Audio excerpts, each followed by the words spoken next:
Okay, thank you very much for waiting and welcome to our Mapp Spring Product Update webinar.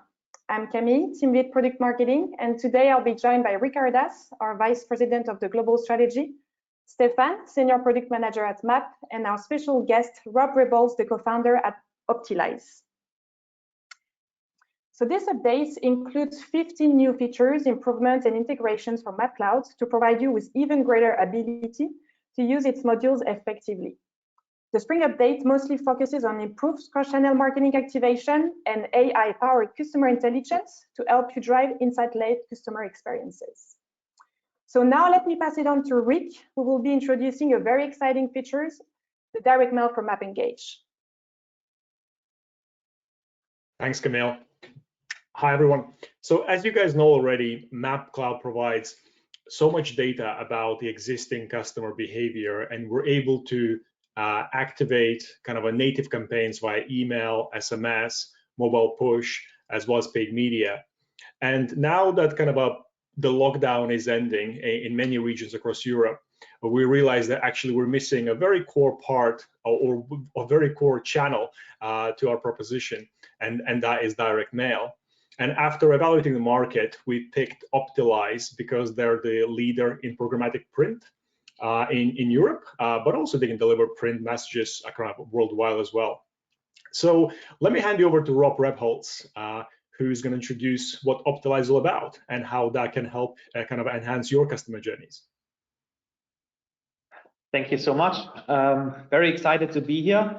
Allow me to take a step back. Why do we talk about this new old channel? It's because we're seeing that direct mail is gaining relevance again.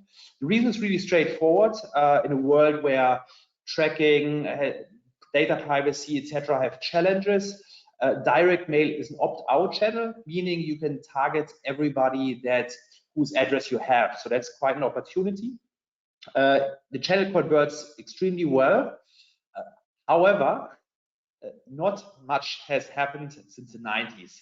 So it's really a channel where if you look at how it's currently run, processes are very manual, very old school. There's lots of limitations. And that's really where we come in and have partnered with Mapp to change that and to link the direct mail channel into the Mapp marketing environment, meaning that now you can activate optilyz within Mapp to create Mapp direct mail, and you can access the European print network, meaning that a campaign that is triggered in the UK will be delivered by the Royal Mail, campaign in, let's say, Germany will be delivered by the German Postal Service. So it's really an opportunity to have an environment like you know it from your online marketing. What value does that generate from you? There's three broader pillars. First one is that this enables you to move away from these big mass marketing campaigns, these mass mailings that are still predominant in direct mail, to think about more agile, automated touchpoints. Second topic is you can think about personalization. Again, moving away from one size fits all towards a world where you personalize on a one-to-one level. And third, you can think cross-channel, right? Traditionally, direct mail is somewhat isolated in the organization, and what we believe is that it should move into the broader CRM marketing mix and be run alongside digital channels to really enable you to benefit from its potentials, but also to deal with the downsides of direct mail, because it is quite an expensive channel. So if it's not used right, it might not generate the impact that you want.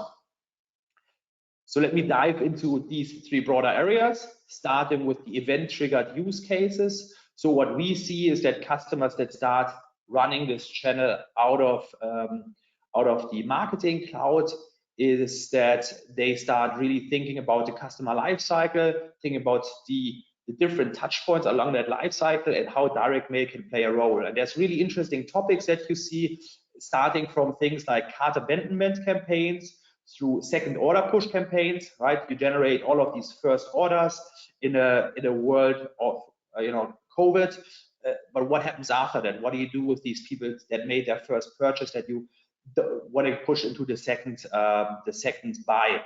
And then there's plenty of other cases that we can of course talk about in more detail.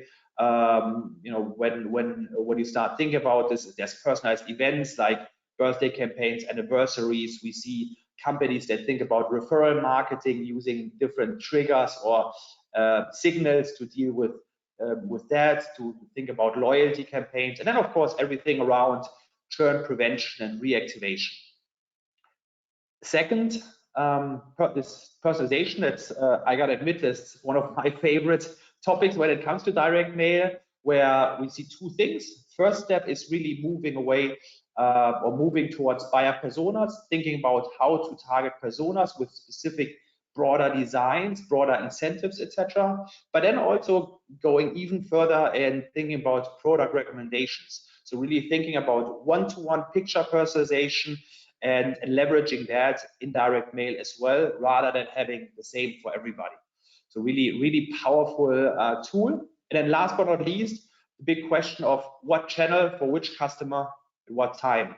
So what I need to say is that I believe that what we will see is that in the future, direct mail will become a lot more targeted. It will become a channel that's further down the cross-channel journey, meaning you will start to think about whether you have opt-ins from customers, whether their customer lifetime value is high enough.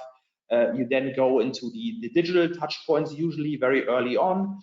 But if those don't work and it still makes sense to, or you still want that customer back, there's very powerful use cases that you can leverage with then bringing in direct mail, but also topics of linking different channels. So we have lots of insights where we see even things like customers leveraging direct mail to push their users or their customers into app downloads, etc. Very, very interesting, very powerful stuff that is only possible if you have a true omni-channel approach through Mapp Engage. So what does that mean for you from an impact perspective? There is three main impact or areas of impact. First of all is a cost decrease, right? Kind of running this in a different manner normally leads to reduced cost for the channel. You save on not only on the need for external work, but also on the volumes, etc. Second topic, which I would say is the main incentive that we usually see, is really the question of increasing performance. Increased relevance leads to increased conversion rates, and that's really the big impact that you generate from more customer-centric direct mail. And last but not least, of course, effort reduction, moving to a world where you don't have to worry as much about quality assurance or managing print processes, but where you can focus on the things that you want to focus on, meaning creativity, thinking about testing, thinking about the right kind of things for which you can use this channel. That's it from me.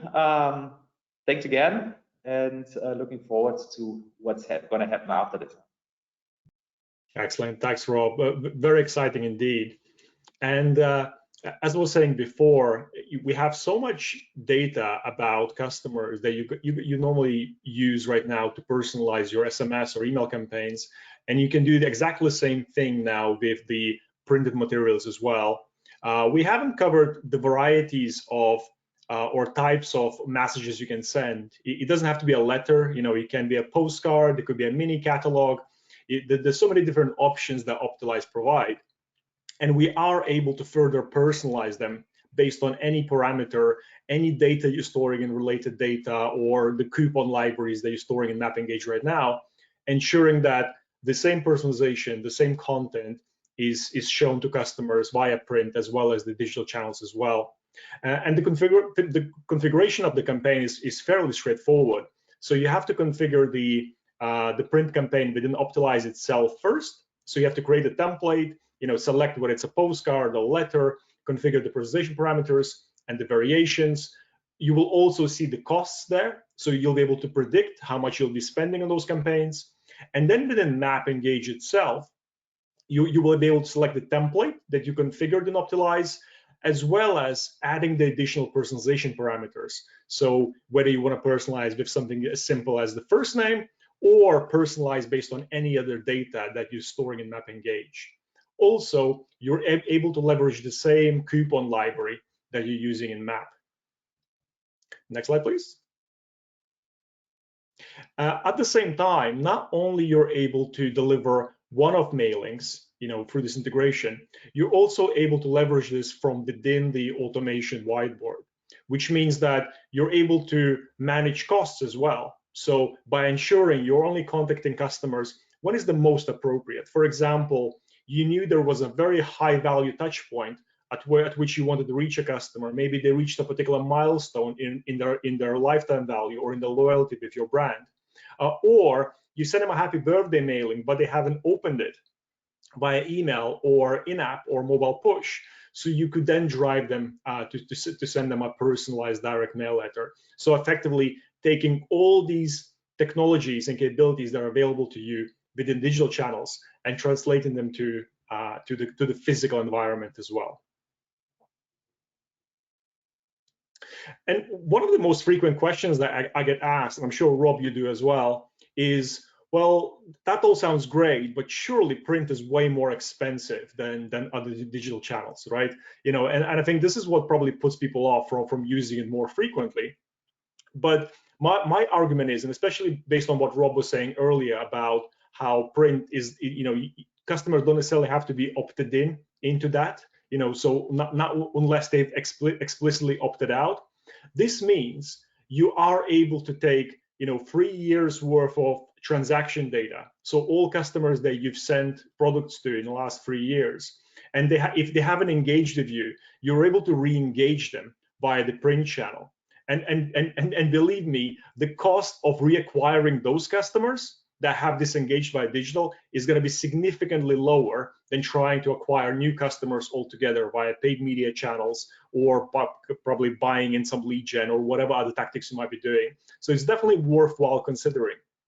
And some of the other scenarios could be things like the birthday mailings, kind of a new in-store sale promotions or invitations to some sort of a VIP launch within the store. So I highly encourage you guys to explore this.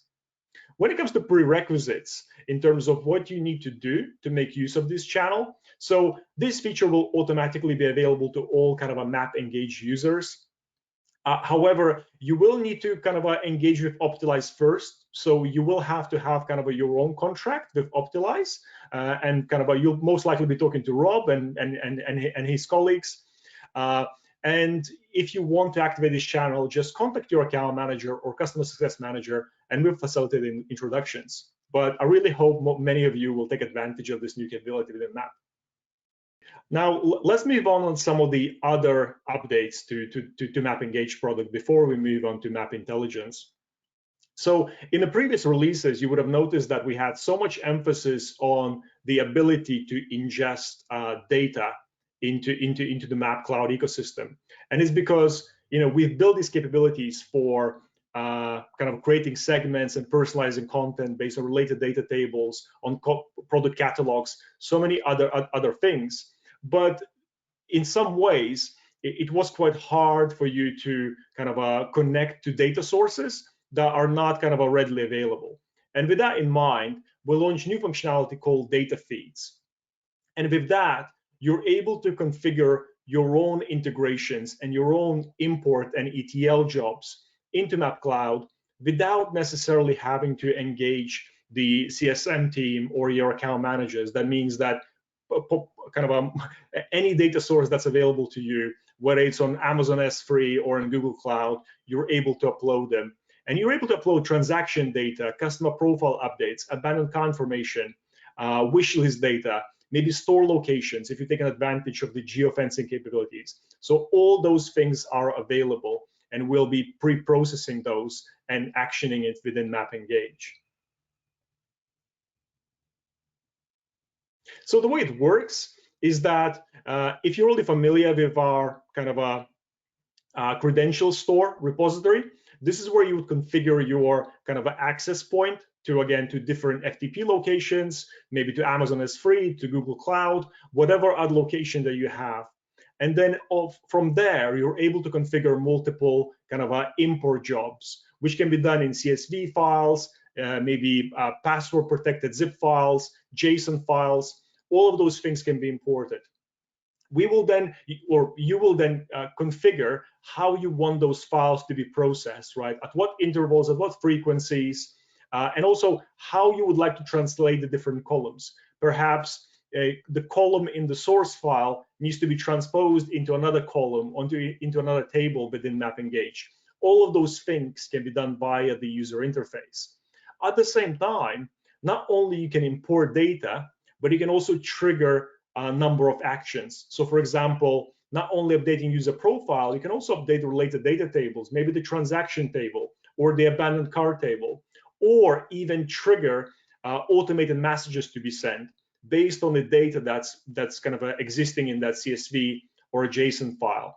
And all these things can be configured now from the user interface, rather than kind of you having to engage our customer success teams to configure those things for you.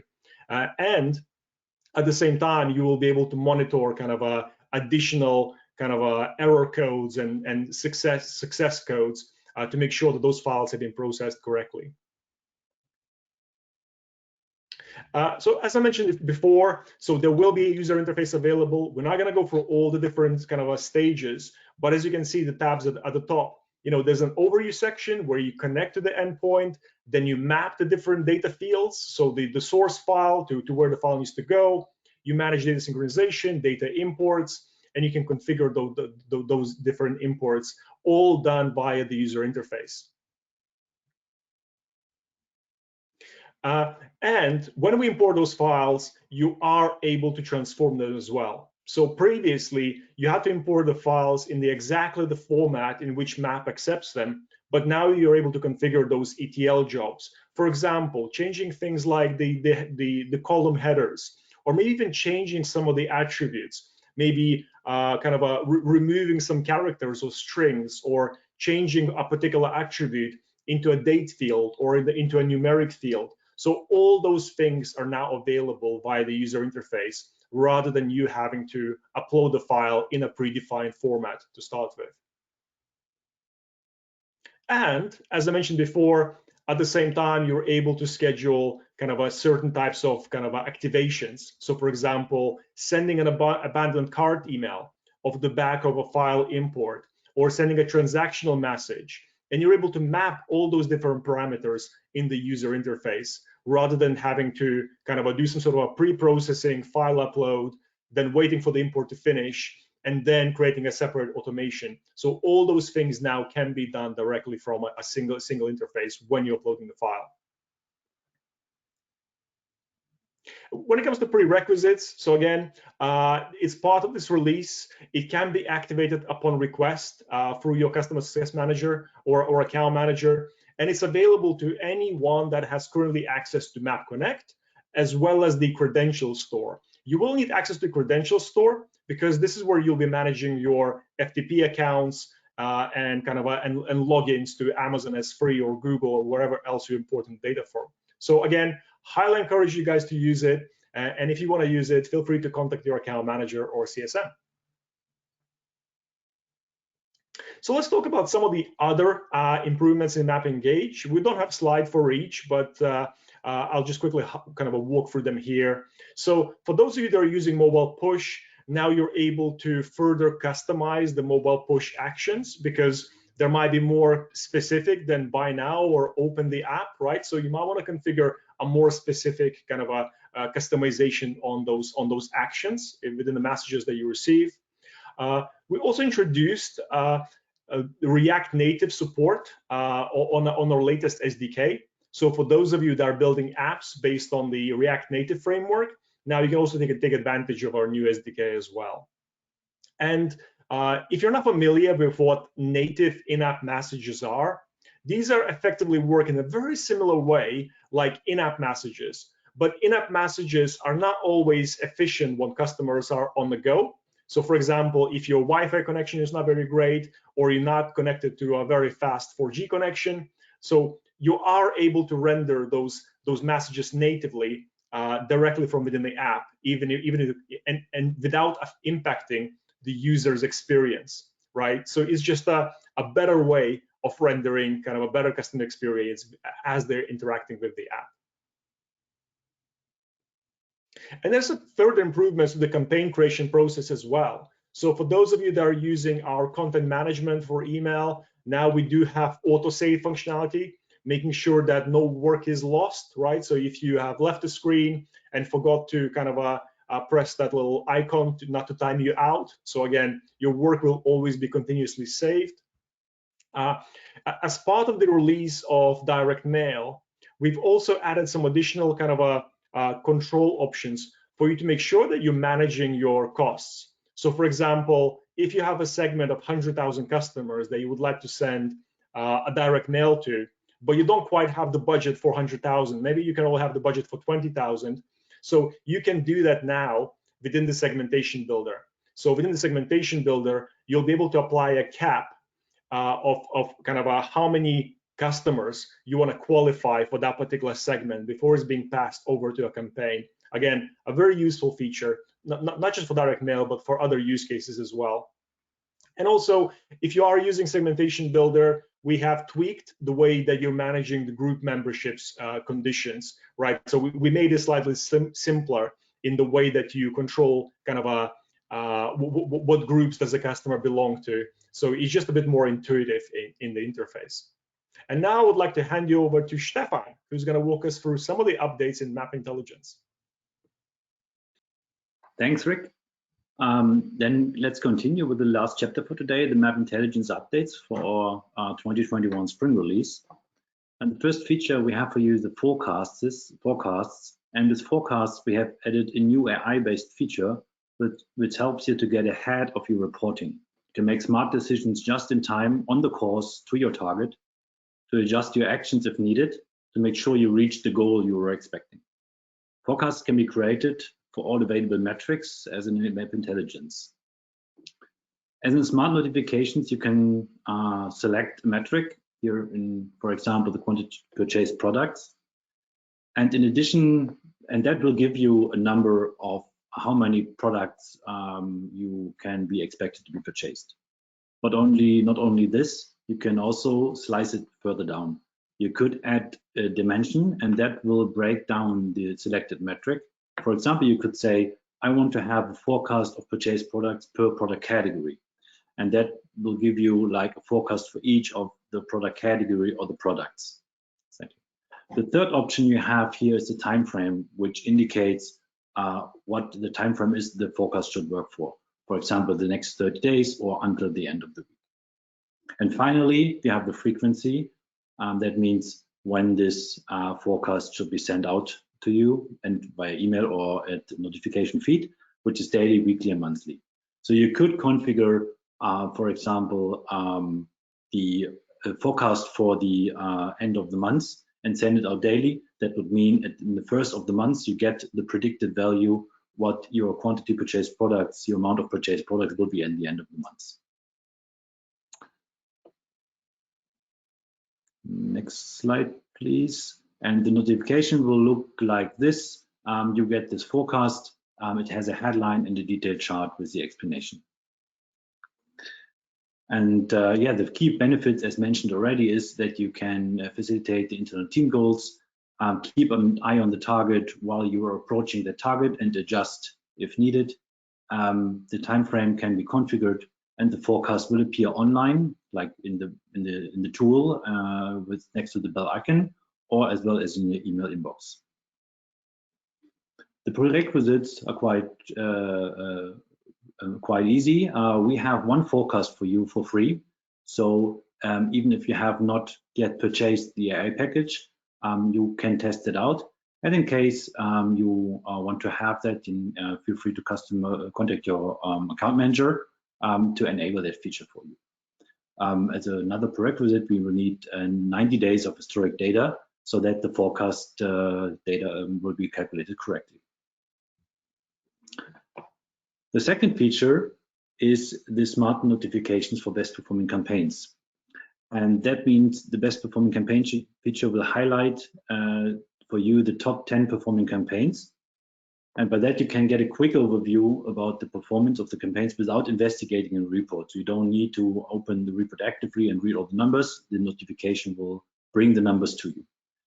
in order to determine the performance of a campaign, we look at two metrics, which is conversion rate and revenue. But not only that, we also check how these campaign metrics are performing in dependency to other dimensions, which are a type of geography, technology, and time. And this is extremely helpful to find anomalies. Normally, you would have a hard time to dive in if the conversion rate for a certain campaign goes down to find the cause. You will analyze different browsers. You will analyze, okay, what is the special country, or even the time, what has might be the cause for that reason, for that lower conversion rate. And here, this smart notification feature will help out. And with the smart notifications overview table, we have created already all the notifications for you, for all your categories and channels. Since we are not aware of which campaign categories or channel hold the relevant information for you, we will show every you have, and you can activate the notifications you want the system to observe for you, respectively deactivate those which are not as of interest for you. And let me give you 3 examples of how a notification could look like. The first one, a simple one, is just that we will show top 10 performing campaigns of a category or channel. Here, for example, for the last 7 days. In this example, we only have 1 campaign, but if we would have more, then it will show you more. And as mentioned, exactly, we also check for other dimensions. And in this example, we can tell you that the revenue per conversion is higher for SEM campaigns in the afternoon compared to other campaign channels at the same time. Also, we get an advice, respectively a suggestion of how you could potentially improve the situation. The third example is for browsers. Here we see that users with a certain browser do have a higher bounce rate with the SES campaign compared to other campaign channels. And we see in the middle of the chart that the visits, that the conversions of browsers do have significant higher bounce rate compared to other browsers. And the suggestion is that you could exclude those users from bidding to save some money until the issue has been resolved.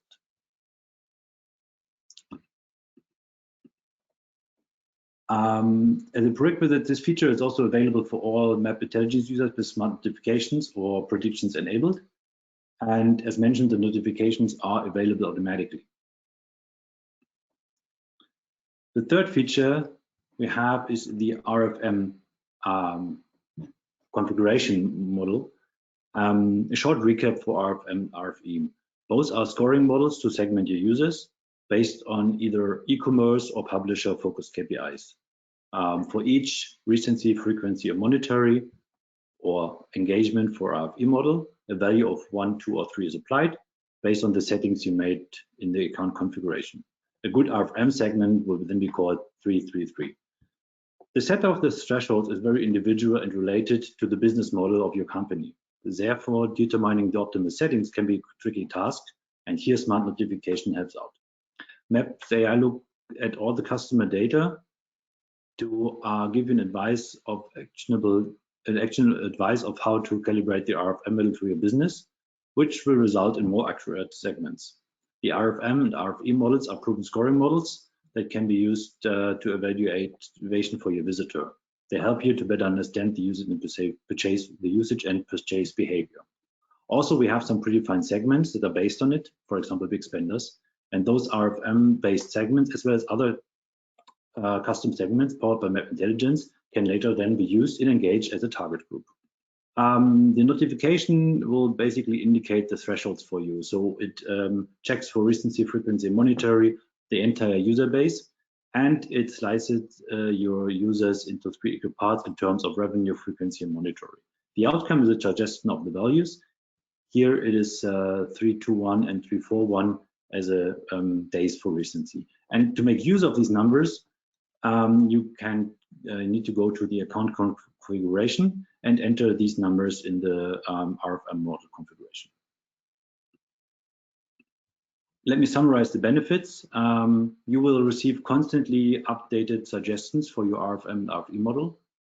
The system checks your current setting and informs you once it should be adapted. That might be necessary because of the behavior of the user has changed or your business model has changed. For example, you're selling a different assortment and what requires a lower purchase frequency, for example, or a higher one. RFM model in general are help marketer to identify profitable segments based on a model which is established in the market. And we have predefined RFM segments, which then are always accurate, as mentioned with big vendors. Yeah, this notification is also available by default for all Mapp Intelligence users with smart notifications, and they are available automatically. After all that, we have some more small improvements for you, which is the first one, the device detection. So we made the device detection more granular for you. For example, we've added a bunch of different dimensions, which are, for example, the version. So now you can filter for intelligence for browsers of type named Firefox with a version radar 74. And before that, all these information were together in one dimension, so filtering of, with that granularity was not possible. The second bigger change is the new iOS SDK 5 for Mapp Intelligence. And here I would just want to highlight three architectural benefits. The first is that the new iOS SDK 5 is written in Objective-C. And in terms of caching, we have improved the caching to use a database and not a file system store anymore. What is important if the app is closed before it was able to send the data. In the earlier version, the cache was then deleted, and the iOS version 5, SDK for version 5 now can persist that data. So once the app comes alive again, it can send all the previous data. Also, we have added batch support, so you do not need to send all the requests individually. You can create batches, and that will have a positive effect on the battery usage or battery consumption of your app. And last but not least, we have a couple of improvements in intelligence in terms of reports, exports, and metrics. And the first is that we have the report has now an auto update function, which can be updated. In case you want to display a report on a TV screen, I can activate the auto update function. So every time new data is available, the elements will present that new data. Also, we have added support to the export for custom decimal rounding. So if you have a data table and there you have different decimal rounding for a KPI, that will be reflected also in the exports. And we have added a scale to fit PDF option to the PDF export, and added a better readability for dimensions with long values. Thanks for listening, and now back to Camille, who will show you where else to find important information about the latest changes. Thank you, Stefan, for presenting the intelligence updates. So we really hope that we provided you with relevant information during this session. You can always obviously visit our official Spring Update landing page, as I mentioned earlier, and our documentation page to get additional information, technical details, and how-tos about each of these 15 features. You can also register to our free training session or request a specific training to our dedicated team on the link you will see on the slide. I will also share that in the chat. And if you need any more specific information, or if you have any question about feature activation or use cases specific to your business, please reach out to your account manager and customer success manager. We wish you all a great afternoon, evening. Thank you very much. Thanks, everyone. Thank you.